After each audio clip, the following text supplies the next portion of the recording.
Howdy, everybody. Bob Tallman for No Spin Rodeo. No politics, no BS, just hard-hitting news and rodeo commentary from two of the most trusted sources in our sport. Kendra Santos, Tommy Joe Lucia. Listen up. Here we go.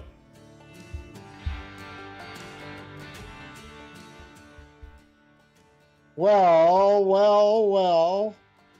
Hello, everybody. Welcome to No Spin Rodeo. This is EP 52, our third consecutive weekly edition. Thank you for all of you watching us on YouTube. Thank you for those of you watching us on Facebook Live. And thank you for those of you who are listening to us the next day in your car going to make a living. Good afternoon, Greg and Kendra. How are you guys today? I'm doing wonderful. Great. Yeah. So Kendra, you're in the TAC room. Got some NFR numbers. What's your 20? Because this is a different look for you. I'm in Dakota.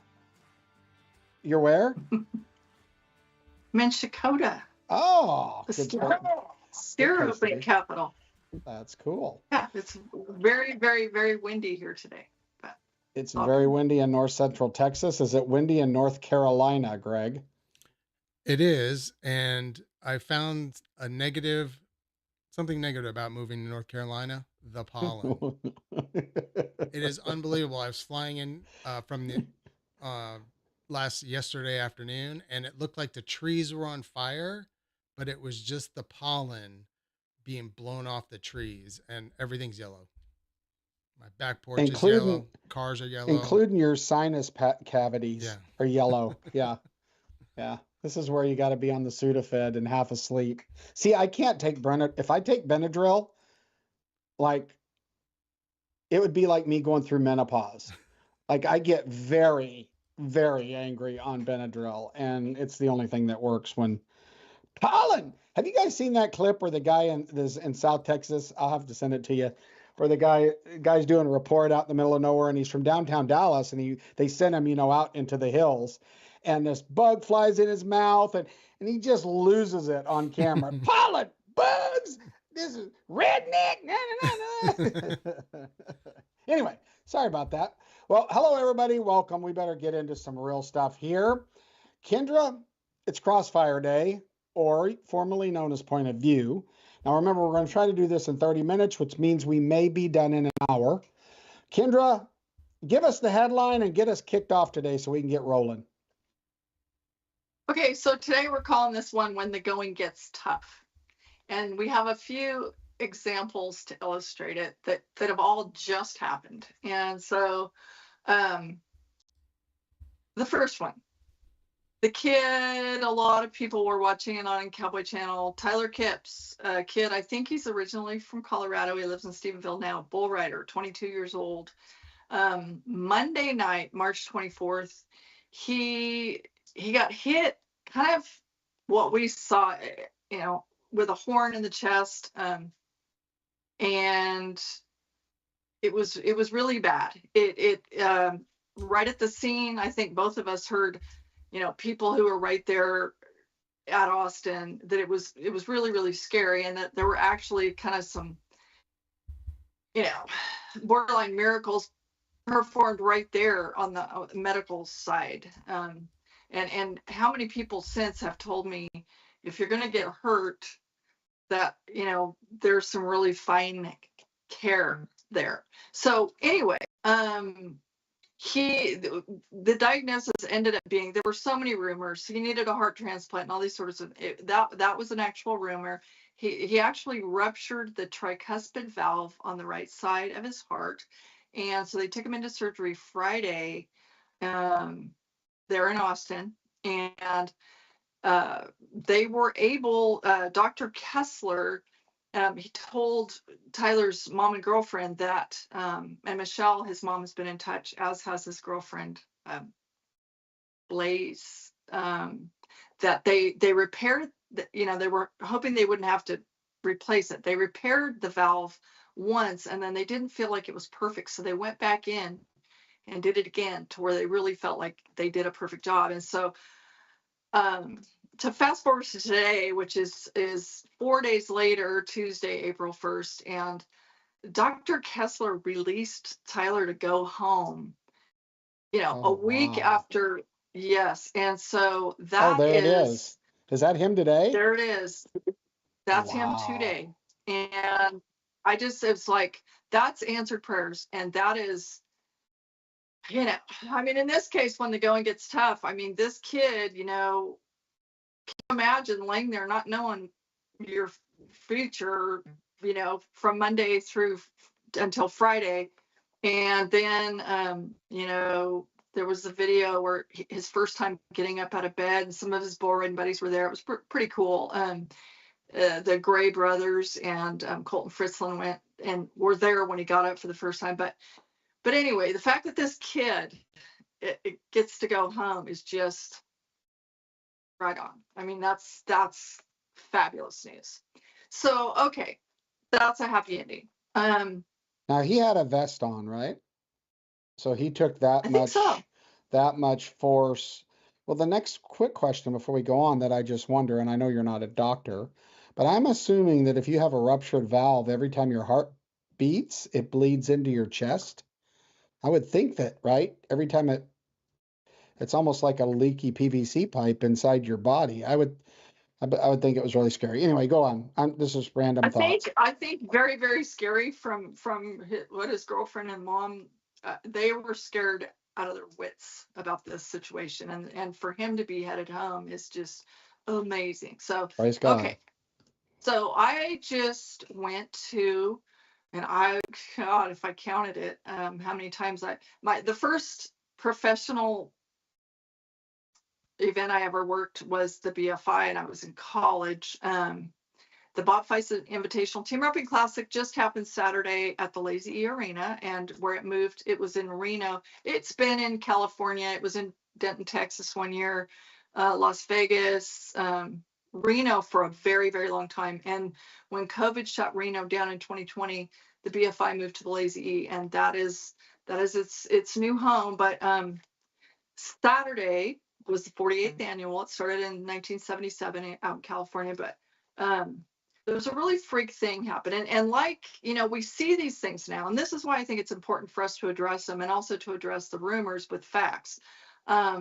We see these things happen. So Austin was on the Cowboy Channel. In this case, there was a live stream on roping.com of the BFI, and in round two, Marcus Terrio and Wyatt Cox just barely got across the line. It's 19-foot score, long score there.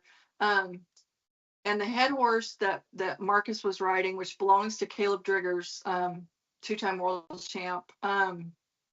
His name's Chevy. He's a superstar from the rope horse fraternities, young, talented, 7 years old, just like a rising star on the horse front. He went down. It was just a freak deal. Like, it happened so fast. He lost his hind end. They immediately cut the live stream, but and it couldn't have been handled any better right there in real time. Marcus, I sit there with tears in my eyes, these things, because I'm sitting there and I'm like looking up above this horrible situation where here's Marcus. He dives on this horse to help keep him down so he won't, just because they don't know what the injuries are. And then here comes just an absolute army of cowboys out there to help. And,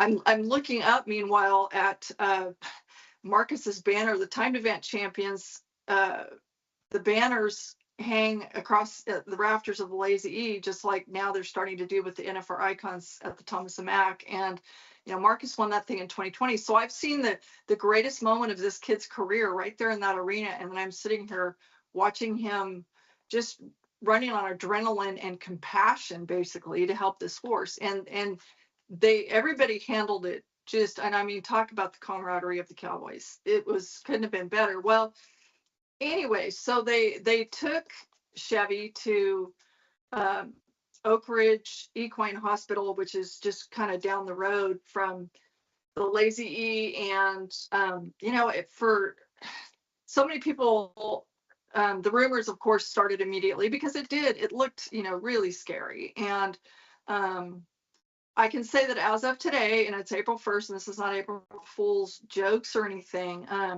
that I'm in, steady touch with Caleb Driggers, who owns this horse, and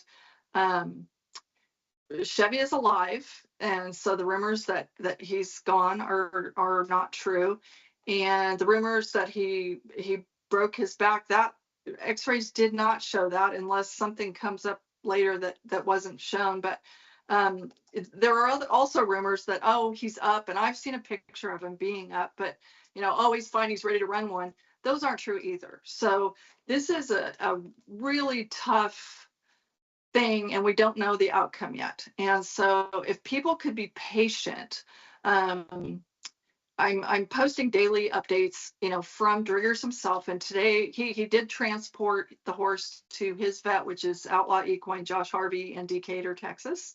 And that's where Chevy is now, but his future's uncertain. And it was just one of those freak deals. But anyway, it was very hard, seeing Caleb right out the back when the young star of his herd, just went down, and seeing Marcus out there in that arena. So the thing about it is that was a pretty miserable, very, very difficult day for those guys. So, but by nightfall, that Caleb and Junior Nogata won their second straight BFI, and Marcus and Wyatt Cox, who had jumped a charter to Austin, won the branding irons at Austin that night, from one of the worst days that they're going to have or have had. That That's was cool.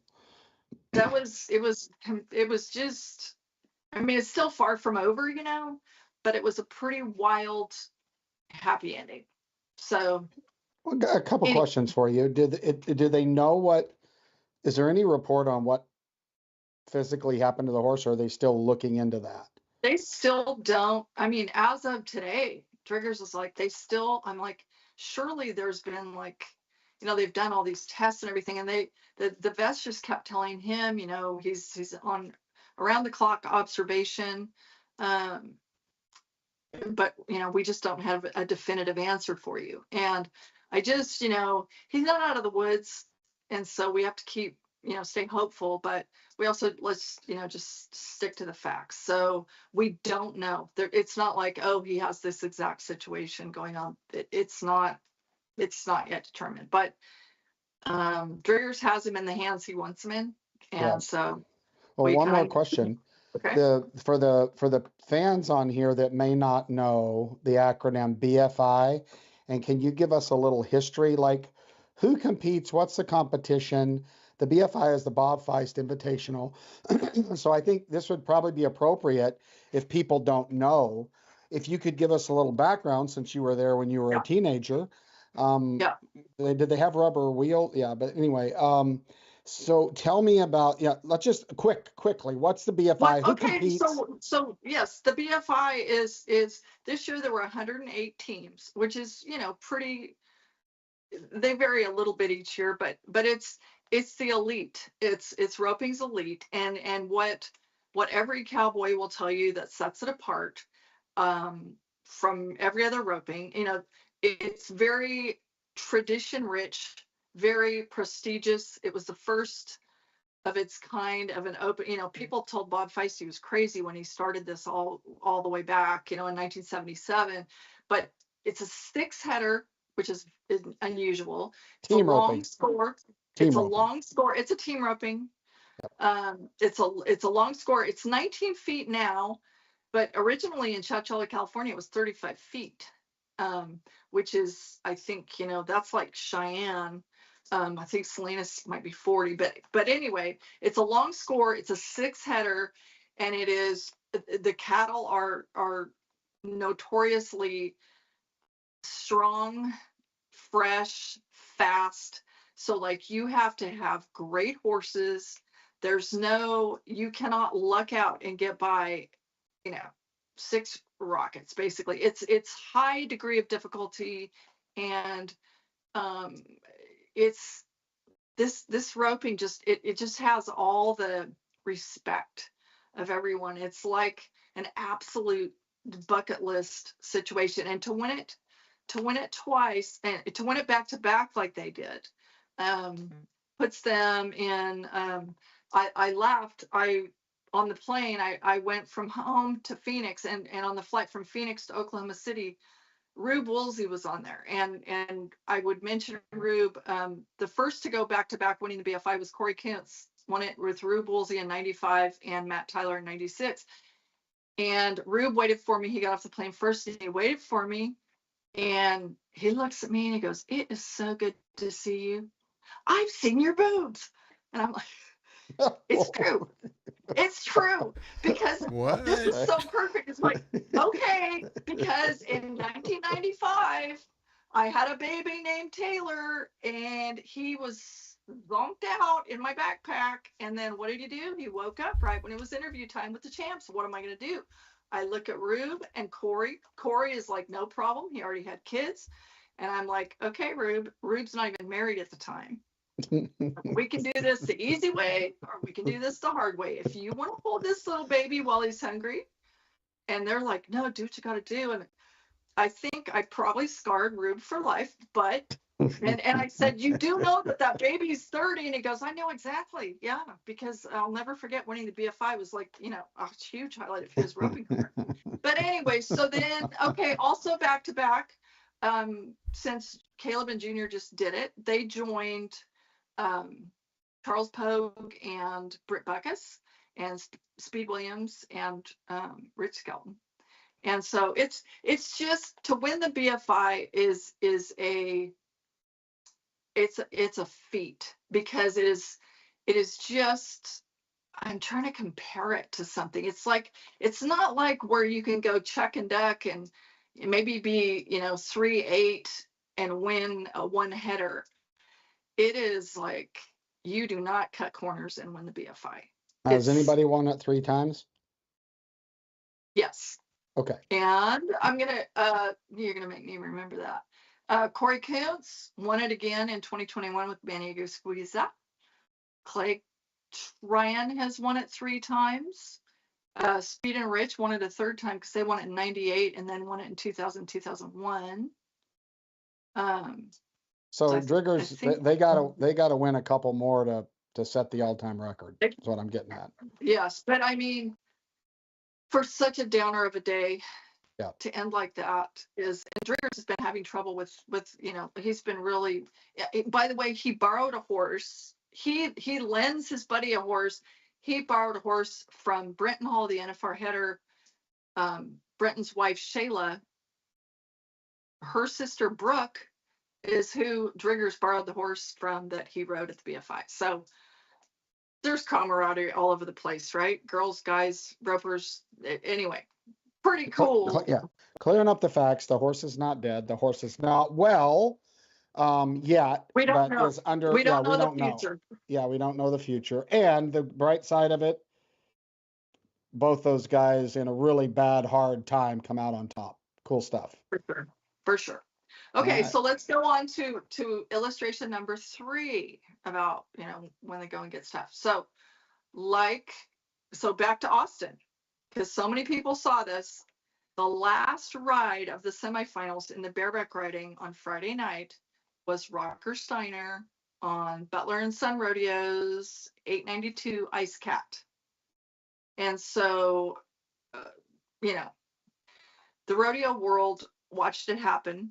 And I don't know at what point they cut away, but virtually everyone has seen it. So to address the rumors, there was a very 2 widespread rumors. One was that Rocker turned down the reride because he was so shaken up that he simply could not go on. And that's untrue. Well, let's for those of you that might not be aware, the horse jumps out 2 or 3 licks, is bucking, kicking over his head, and then just collapses as if he passed out or just immediately collapsed. And Rocker had to get his leg out. They come out there to get him off, and they ended up transporting the horse out of the arena, in case you didn't see it. So that's what we're talking about. Okay. So the reason on Rocker's end of it that he didn't take the re-ride is because the re-ride horse was the first turnout, and Cole Franks had already turned out this horse, and so Rocker just decided not to, risk injury or whatever you want to say to get on that particular horse. Okay. Okay. Makes And sense. so, okay, and so then the rumor about the horse. So the truth about the horse is that she broke her back. And like what happened with Chevy at the BFI, I mean, this could have happened at a racetrack. This could have happened, bucking and playing out in the pasture, whatever. Ice Cap, she broke her back and was immediately taken outside. They immediately determined what had happened, and she was, humanely euthanized so that she, so as not to suffer. But on the rumor front, there were, people that were like, oh, she had a heart attack, or oh, what about, the Butlers had that terrible incident with the Rumensin in the feed last year and lost so many horses, and Dr. Greg Vinniclausen, who's their vet who they trust with their livelihood, he had said that it potentially Rumensin can cause future heart issues. So I spoke with Dr. Greg Vinniclausen today, and he, for one thing, he said horses do not have heart attacks. They have aneurysms, but not heart attacks. But interesting. He wanted to put. He said his phone, by the way, has blown up over this issue. It was a heart attack, and it's because of the Rumensin and da da da da da. So he said, as far as the rumors of any Butler horses, having heart issues and now being dangerous, he said that's 100% fiction, false, not true. That they ran tests on every single horse that survived their catastrophic Rumensin episode last year, and tests showed conclusively that 100% of the horses that ate Rumensin died, but there was not a single trace, not a drop of Rumensin in the horses that lived. Wow. So if you got any of it, you died, and if you got none of it, you're 100% fine, and you have no.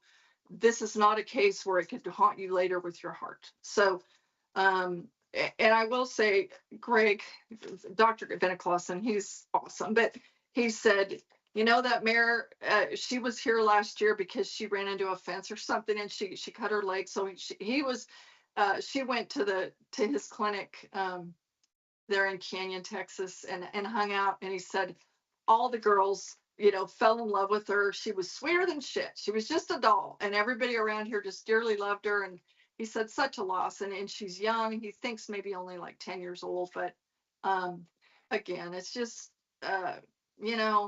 things happen, walking across the street or whatever. Things happen in life, and it's a sad loss for the Butler family and for the Cowboys. So absolutely very talented mare. Okay, well, the last one I was going to mention on this, when the going gets tough, is like, this is so badass to me. Walt Woodard, who's going to be 70 years old in November, just finished 5th at the BFI, which is the equivalent of the Masters, right? Like, this is, big dogs only, exclusive, elite, world class, whatever. He's going to be 70. And with Manny Aguasquiza, who won the BFI in 2021 with Corey Kuntz, ended up 5th. And like, a couple of stats worth mentioning about Walt Woodard. He won his first world championship in 1981. And then 26 years later, he won his second world championship in 2007. And that's nuts. But anyway, the youngest BFI champion of all time is Travis Woodard in 2003. He won it with Mikey Fletcher. And the oldest BFI champion of all time is Walt Woodard, when he won it in 2008 at 52 years old with Clay Tryon. And so for him to show up, people literally like Nikki Northcott, Ketch Kelton, Tyler Tryon, Denton Dunning, they could literally be his grandchildren, based on their age. And, they're all climbing to knock the big dogs off the porch. And this 70-year-old man, fifth, it was, I shot him a text the morning after, and I'm like, thanks for making me feel 5 again. Because, he's from California forever. And I'm like, how did that, that's extraordinary. And like, so many people have said, you don't really understand what a feat that is until you get to be 70. Yeah, well, I can't do a lot of things now, and I'm not near that. But could you do me a favor? Any chance you could text your boy Walt and ask him what his supplements are? Like, I'm interested in what he's taking, if you don't mind, because it might be good for me to get on it right now. So I think, you know what? I think the power of positive thinking is his drug. Because I love the conversations that I've had with that man over the years. And I remember being like in the Cowboy parking lot at Omaha years ago. And it was when it was one of the playoff events, and he's talking to me, and it's like literally his, whether he made the NFR or not that year, came down to that steer. And he's talking so philosophically, and I'm like, I was just blown away that mind of a champion. These conversations. He's an absolute champion. Wow. Congratulations, Walt. Congratulations. He's cool. He's always been cool. And to still be cool and still be putting it on them boys, that's worth a shout out.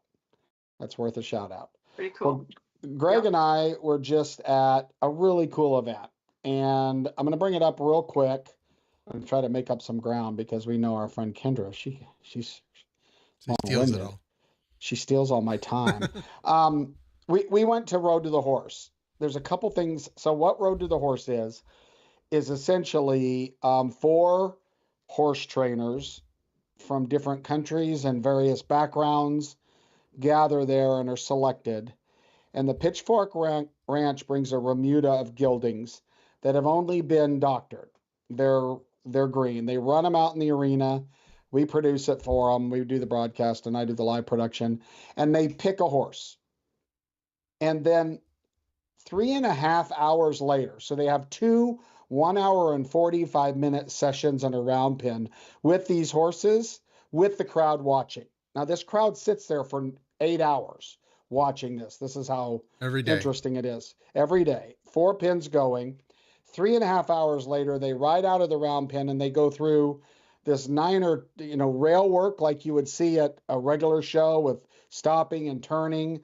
And then this amazing obstacle course, which has got stuff that most people can't even understand. And I could talk on and on about it, but it's a very cool event.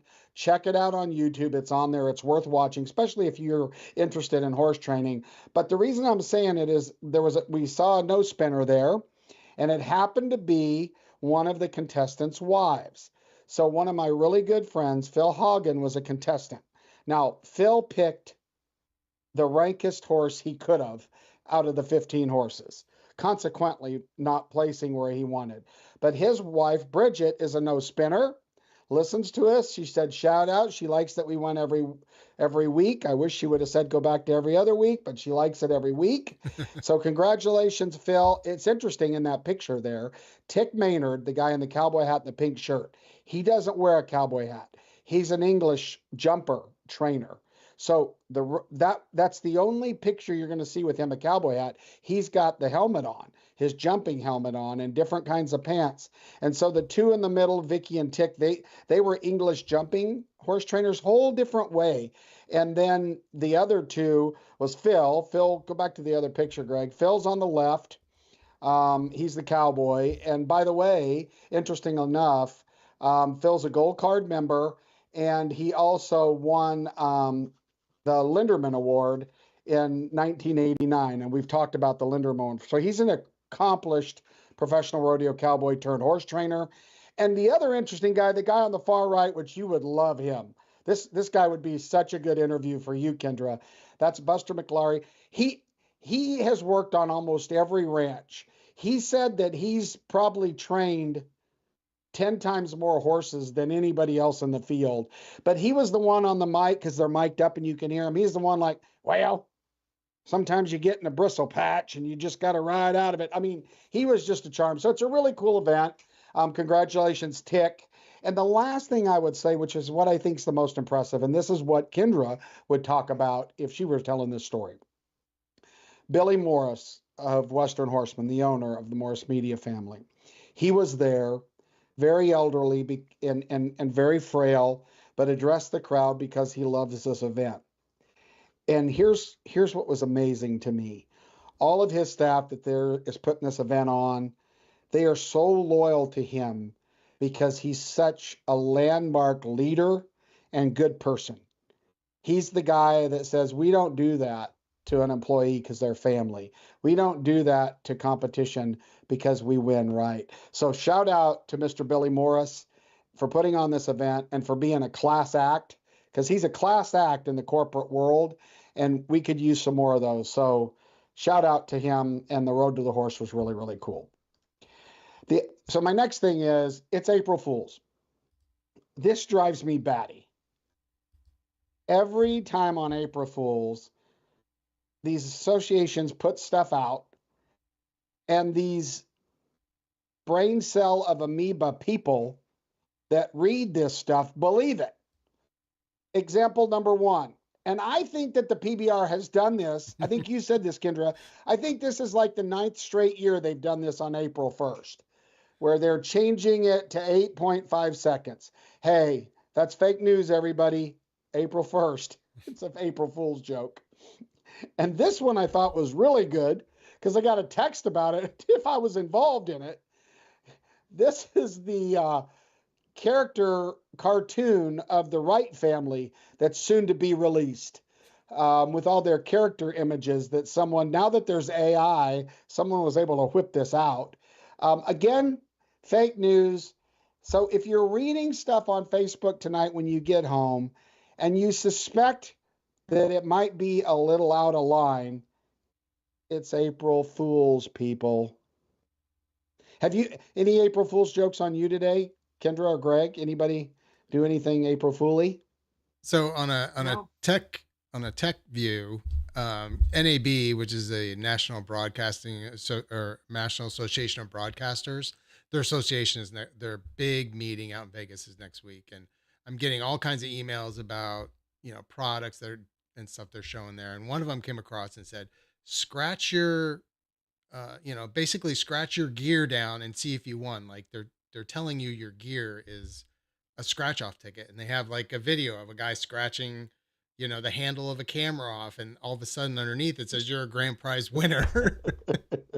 So I thought that was pretty clever, but at the bottom it said, please don't scratch your gear.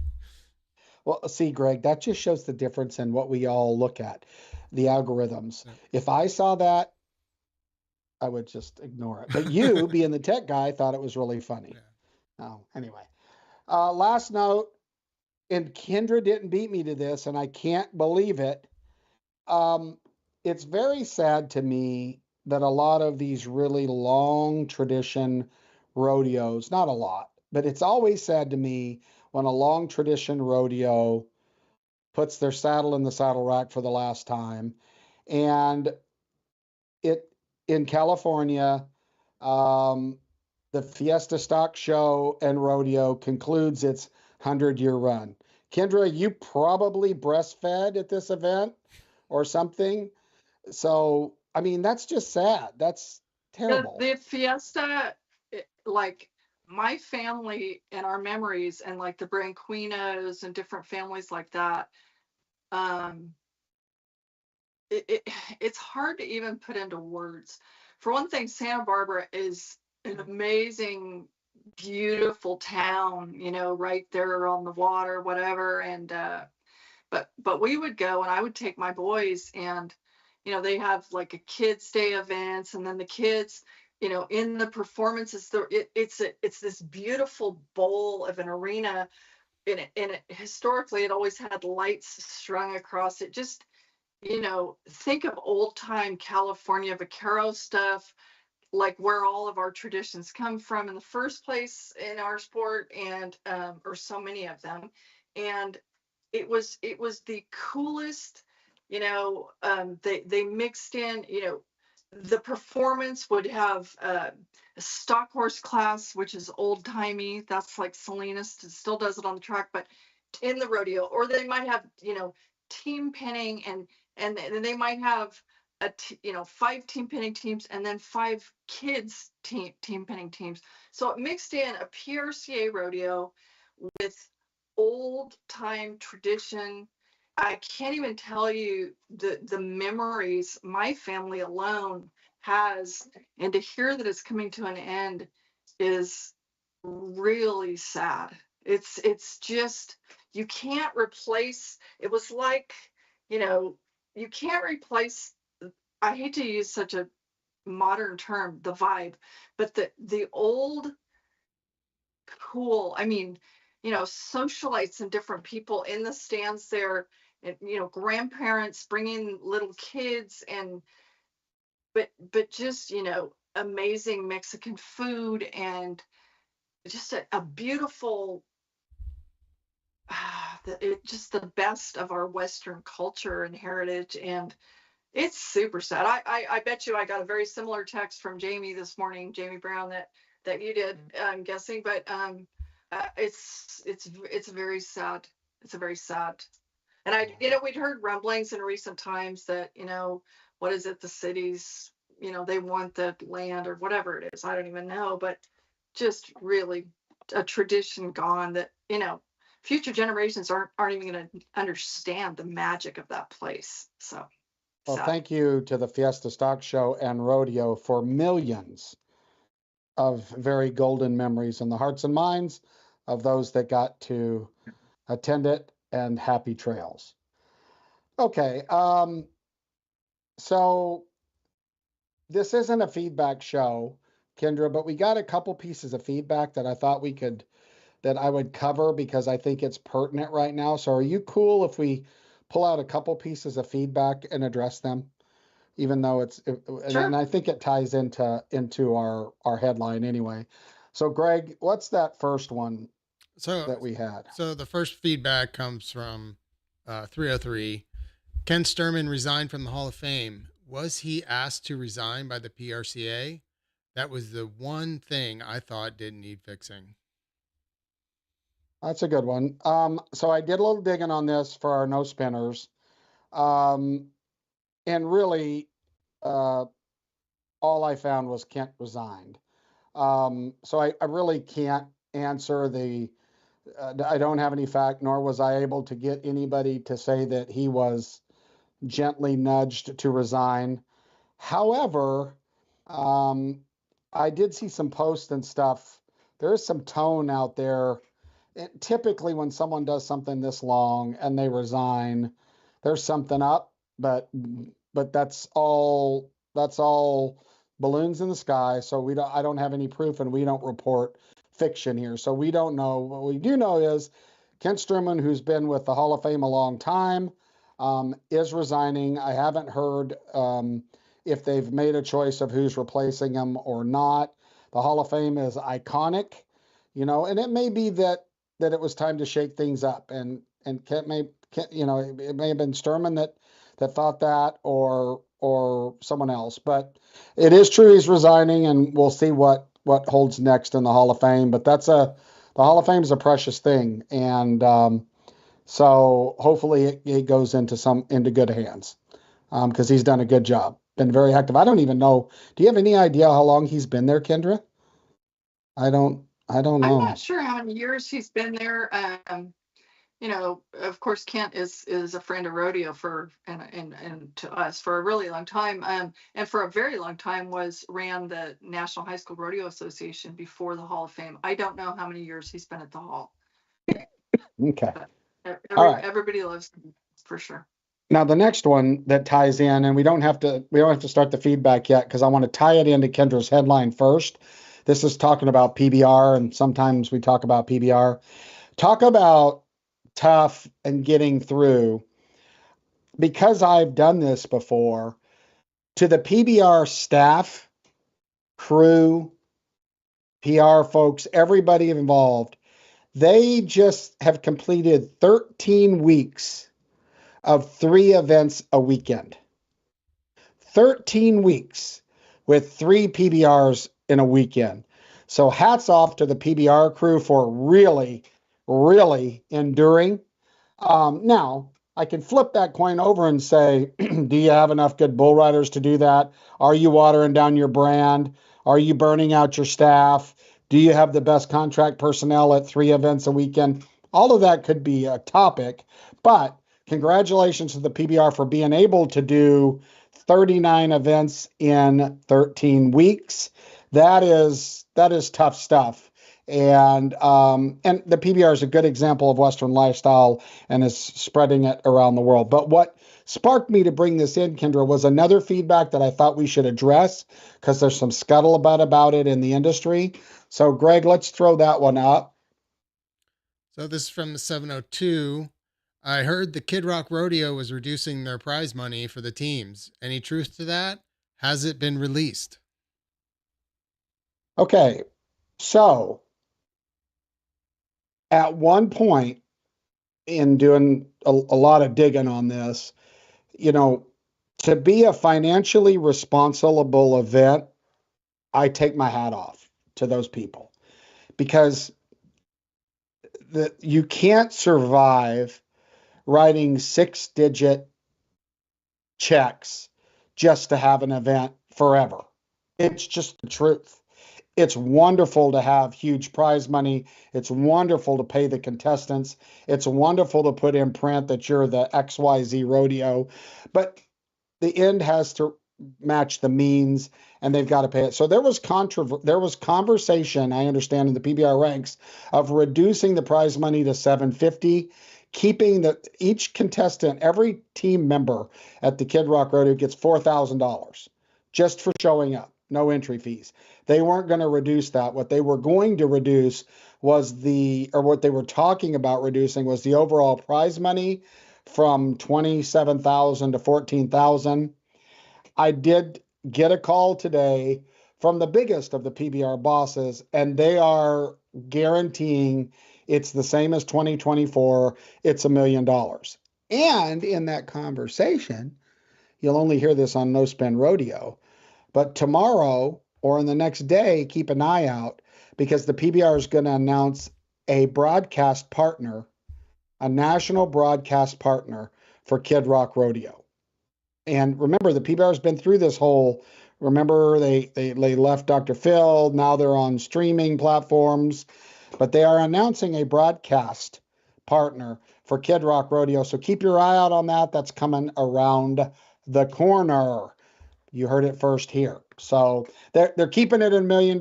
So if you've heard that or if someone's told you that, that's not the truth. It'll be the same prize money as it was last year. So there you have it. So that's kind of all I had on my list of stuff to cover. Any comments, any scuttlebutt? Otherwise, I want to challenge the no spinners that are watching on YouTube. Anything? Well, let's do that and then we'll wrap it up. Okay. For those of you that have took the time to watch us on YouTube or Facebook Live, because Kendra is the certified journalist in the family, I thought this promotion would be fun. We're going to put a picture up. We're going to leave it up there for a little bit. And what we want you to do is send us in feedback. Greg, how do you send us feedback? You send it back. You send it back to us via texting. I had to get the number. As he tries to find the number. So you text us at 817-668-2395, or you can email us at nospinfeedback@gmail.com. So I'm going to put a picture up that we want you to caption. And I'm going to caption it because I haven't seen it, but I'll give you an example of what we're looking for. And then we'll give you some sort of prize. It'll probably be like a Rumford prize, right? And if anybody's ever gotten a prize from Rump Chat or Rumford, in some cases, it's not what you thought it was going to be. So Here we go, everybody. Take a look at the screen. This is the picture that we want you to caption. This is real. This isn't AI. This is It's legit. This is a legit group of small people harnessed to an airplane and pulling it. So I'm going to caption this with how Tommy Joe feels in some conversations with Kendra.